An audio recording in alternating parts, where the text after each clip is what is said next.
Hello friends, मैं विकास Zenith academy पर आपका स्वागत करता हूं। आज हम एक और नई वीडियो पर बात करेंगे और आज हम संविधान का भाग पढ़ेंगे। और इस संविधान के चैप्टर में जो मैं आपको पढ़ाने जा रहा हूं वो भारत के संघ तथा उसके राज्य क्षेत्र से संबंधित है, जो कि भारतीय संविधान का पहला चैप्टर है। यहाँ से हम देखेंगे कि भारत का बुनियादी स्ट्रक्चर क्या थी और भारत में हम किन किन राज्यों का गठन कर सकते हैं और कैसे क्षेत्रीय विभाजन का भी गठन कर सकते हैं। हम नामों में परिवर्तन कैसे कर सकते हैं, सीमा में परिवर्तन कैसे कर सकते हैं और प्रारंभ में राज्यों का गठन किसके आधार पर किया गया और अब 1956 के बाद में राज्यों का गठन किसके आधार पर किया जाता है। इन सारी बातों पर आज हम चर्चा करेंगे। जैसे कि कल 14 अप्रैल था और सभी लोगों ने बड़े हर्ष और उत्साहित होकर डॉक्टर भीमराव अंबेडकर जी की जयंती मनाई थी। आशा करता हूँ कि जब तक हम लोग जिएं तब तक इस जयंती को इसी तरीके से बरकरार बनाए रखें, ताकि हमें हमारे जीवन की सराहना प्राप्त होती रहे कि हम किन के मार्गदर्शकों पर चल रहे हैं। ये ऐसे व्यक्ति थे जिनके बारे में जितना बताया जाए उतना कम है। तो हम प्रारंभ करते हैं भारतीय संविधान का पहला चैप्टर, जिसमें भारत के संघ तथा उसके राज्य क्षेत्रों का वर्णन दिया गया है। कल वीडियो इसलिए नहीं आई थी भाई, थोड़ी तबीयत खराब थी हमारी, तो आप लोग मैं आशा करता हूँ पिछली वीडियो से पढ़ रहे होंगे और नोट्स बना रहे होंगे। आज हम ज़्यादा बात नहीं करेंगे, बात और समय करेंगे, ठीक है। आज हम पढ़ लेते हैं क्योंकि हमारी तबीयत भी ठीक नहीं है, इसलिए हम स्टार्ट करते हैं। आज पहला चैप्टर है भारत के संघ तथा उसके राज्य क्षेत्र, ठीक है। तो पहले चैप्टर से हम प्रारंभ करेंगे। यहाँ से मैं पिछले वीडियो में पढ़ा चुका हूँ भाग के भाग में क्या है, संघ तथा उसके राज्य क्षेत्रों का वर्णन है। तो भारतीय संविधान के भाग 1 में किसका वर्णन है, तो संघ तथा उसके राज्य क्षेत्रों का वर्णन है। किसका वर्णन है, संघ तथा उसके राज्य क्षेत्रों का वर्णन है। इससे संबंधित अनुच्छेद देखेंगे तो 1 से 4 यानी कितने आर्टिकल, 1 से लेके 4 तक भारत के संघ तथा उसके राज्य क्षेत्रों का वर्णन दिया गया है। तो हम एक एक आर्टिकल करके देखेंगे कि अनुच्छेद 1 क्या कहता है और प्रश्न हमारा कैसे आएगा और किस तरीके से पूछा जाएगा। आपको आवाज़ में भी आज थोड़ी भारी भरकम लग रही होगी क्योंकि तबीयत मेरी थोड़ी ठीक नहीं है, थोड़ी क्या ठीक ही नहीं है मतलब, ठीक है।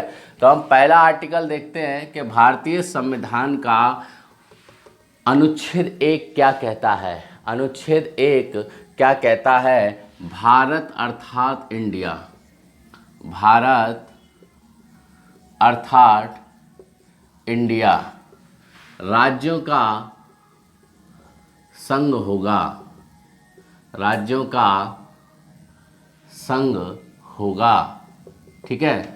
तो बाबा साहब ने पहले आर्टिकल में लिख दिया कि भारत अर्थात इंडिया राज्यों का संघ होगा। तो भारत को किसी और नाम से जानने का अधिकार ही नहीं होता कि हम भारत को किसी और नाम से जानें। तो हम पहले आर्टिकल में ये पढ़ते हैं भारत अर्थात इंडिया राज्यों का संघ होगा। यहाँ हम देखें कि ऑप्शन में कैसे कंफ्यूज करता है। जैसे आपको दे देगा है, तो है क्या होता है, आपका निश्चित भाव उत्पन्न करता है, और होगा तो यह किसके ऊपर भाव उत्पन्न करता है, तो अनिश्चितता का भाव उत्पन्न करता है। अगर उसी समय भारत अर्थात इंडिया राज्यों का संघ है, यह निर्धारण अगर हो जाता तो आज ना हमारे इतने सारे राज्य बन पाते, क्योंकि उसी समय ये निर्धारित हो गया कि ज़रूरी नहीं है जो उस समय की चीज़ें थी वो उस समय इस समय क्या हो, लागू हो। परिवर्तन ही प्रकृति का क्या है, नियम है। हम परिवर्तन नहीं लाएंगे तो प्रकृति भी क्या है, हमसे परेशान हो जाएगी। तो हमको किसके आधार पर चलना है, समय के आधार पर चलना है। समय के साथ हर चीज़ बदल जाती है, ठीक है। भारत अर्थात इंडिया राज्यों का संघ होगा, यह आर्टिकल कौन सा कह रहा है, 1 कह रहा है। आर्टिकल 2 क्या कह रहा है, नए राज्यों में प्रवेश तथा स्थापना नए राज्यों में प्रवेश तथा स्थापना की विधि किसके द्वारा, संसद के द्वारा बनाई जाएगी। ठीक है। आर्टिकल 2 कहता है कि नए राज्यों में प्रवेश तथा स्थापना किस अनुच्छेद के तहत, आर्टिकल 2 के तहत। आर्टिकल 3 ये कहता है नए राज्य का गठन, नए राज्य का गठन तथा नामों में सीमा में परिवर्तन, नामों में परिवर्तन आदि के अधिकार किसको प्राप्त, संसदीय व्यवस्था को प्राप्त। आर्टिकल 3 क्या कहता है कि नए राज्य का गठन, सीमा में परिवर्तन, नामों में परिवर्तन किसके आधार पर, आर्टिकल 3 के आधार पर। आर्टिकल 2 क्या कह रहा है, नए राज्यों में प्रवेश तथा स्थापना। आपको 1 इंच भर कुछ परिवर्तन नहीं करना है। ये जैसे ही शब्द लिखे हैं आपको एग्ज़ाम में वैसे ही पूछे जाएंगे, जैसे मैं आप लोगों को बता रहा हूँ कि अनुच्छेद 1 से क्या अभिप्राय है। ऑप्शन में होगा भारत अर्थात हिंदुस्तान, भारत अर्थात इंडिया, भारत अर्थात हिंदू देश। तो आपको आंसर में क्या लगाना है, भारत अर्थात इंडिया लगाना है। ठीक है। तो भारत अर्थात इंडिया राज्यों का संघ होगा। दूसरा कह रहा है कि नए राज्यों में प्रवेश तथा स्थापना। तीसरा कहता है नए राज्य का गठन तथा सीमा में परिवर्तन, नामों में परिवर्तन किसके द्वारा, संसद के द्वारा। दूसरा कह रहा है भैया चौथा आर्टिकल क्या है, अगर पहला बना तो चौथा क्या होगा, संशोधन से संबंधित होगा। हम कह सकते हैं कि प्रथम अनुसूची तथा चौथी अनुसूची, प्रथम अनुसूची तथा चौथी अनुसूची के आधार पर अनुच्छेद 2 तथा अनुच्छेद 3 में संशोधन, अनुच्छेद 3 में संशोधन। तो भारतीय संविधान में संशोधन किस अनुच्छेद के तहत किया जाता है, तो 368 के तहत किया जाता है। ठीक है।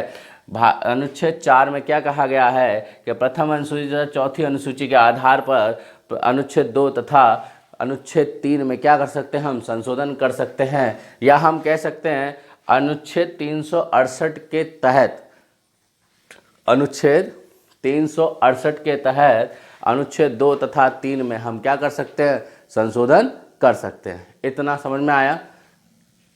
एक बार देख लीजिए, दोबारा से रिकॉल करते हैं कि भारत के संघ तथा उसके राज्य क्षेत्र, पहला चैप्टर है आज, चैप्टर 1 संविधान यानी अनुच्छेद 1 से। ठीक है।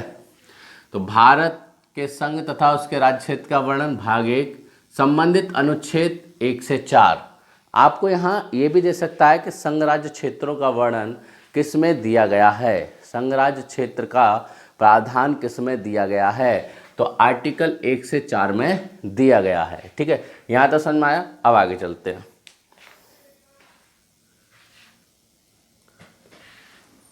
आर्टिकल देख लेते हैं, आर्टिकल क्या कह रहे हैं, आगे चलते हैं। ठीक है।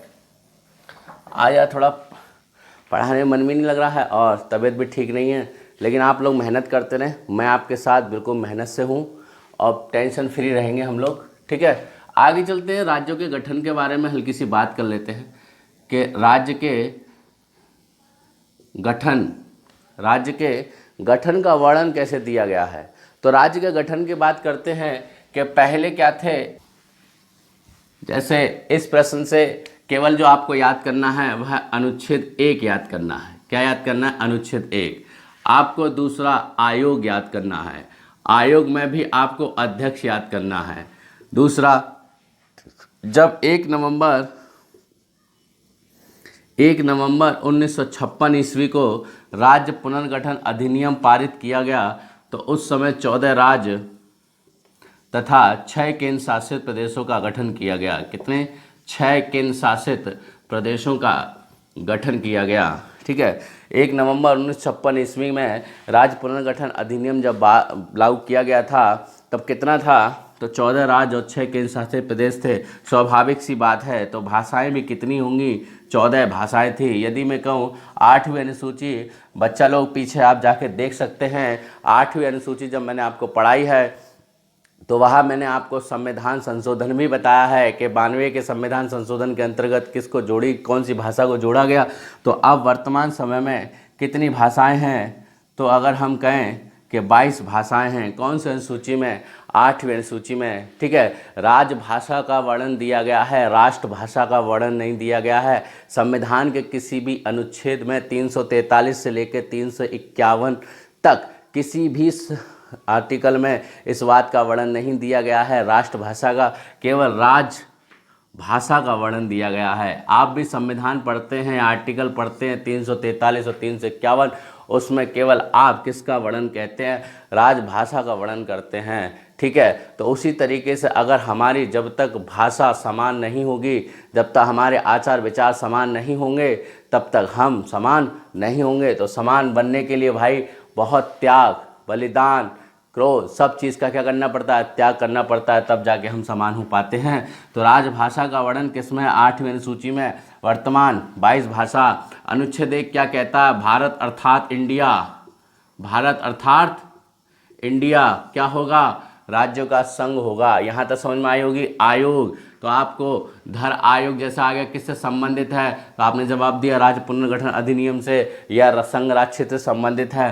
फिर आपका आया राज्य पुनर्गठन अधिनियम के अध्यक्ष कौन थे, तो न्यायमूर्ति फजल अली थे। क्या थे, न्यायमूर्ति फजल अली थे। वर्तमान समय में देख लेते हैं तो 28 राज्य तथा 9 केंद्र शासित प्रदेश हैं। कितने हैं, 9 केंद्र शासित प्रदेश हैं। 2 केंद्र शासित प्रदेश भाई जम्मू कश्मीर और लेह लद्दाख बढ़ गए हैं, ठीक है। तो आज के लिए इतना ही।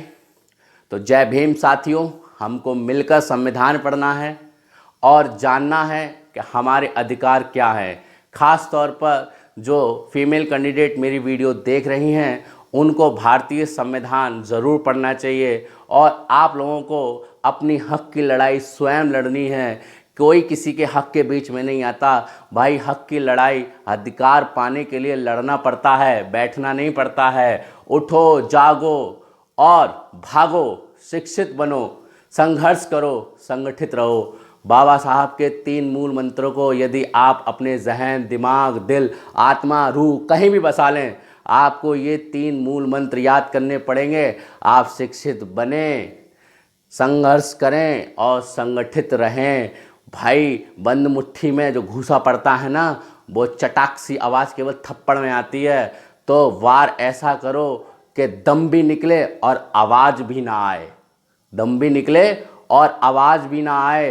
तो उसी तरीके से फीमेल कैंडिडेट से मैं निवेदन करता हूं कि आप लोगों को भारतीय संविधान ज़रूर पढ़ना चाहिए। और जो लोग संविधान का विरोध करते हैं, तो वो लोग पढ़े लिखे है ही नहीं भाई, पढ़े लिखे है ही नहीं। उन्होंने कभी इतिहास पढ़ा नहीं, इतिहास जाना नहीं, इतिहास समझा नहीं।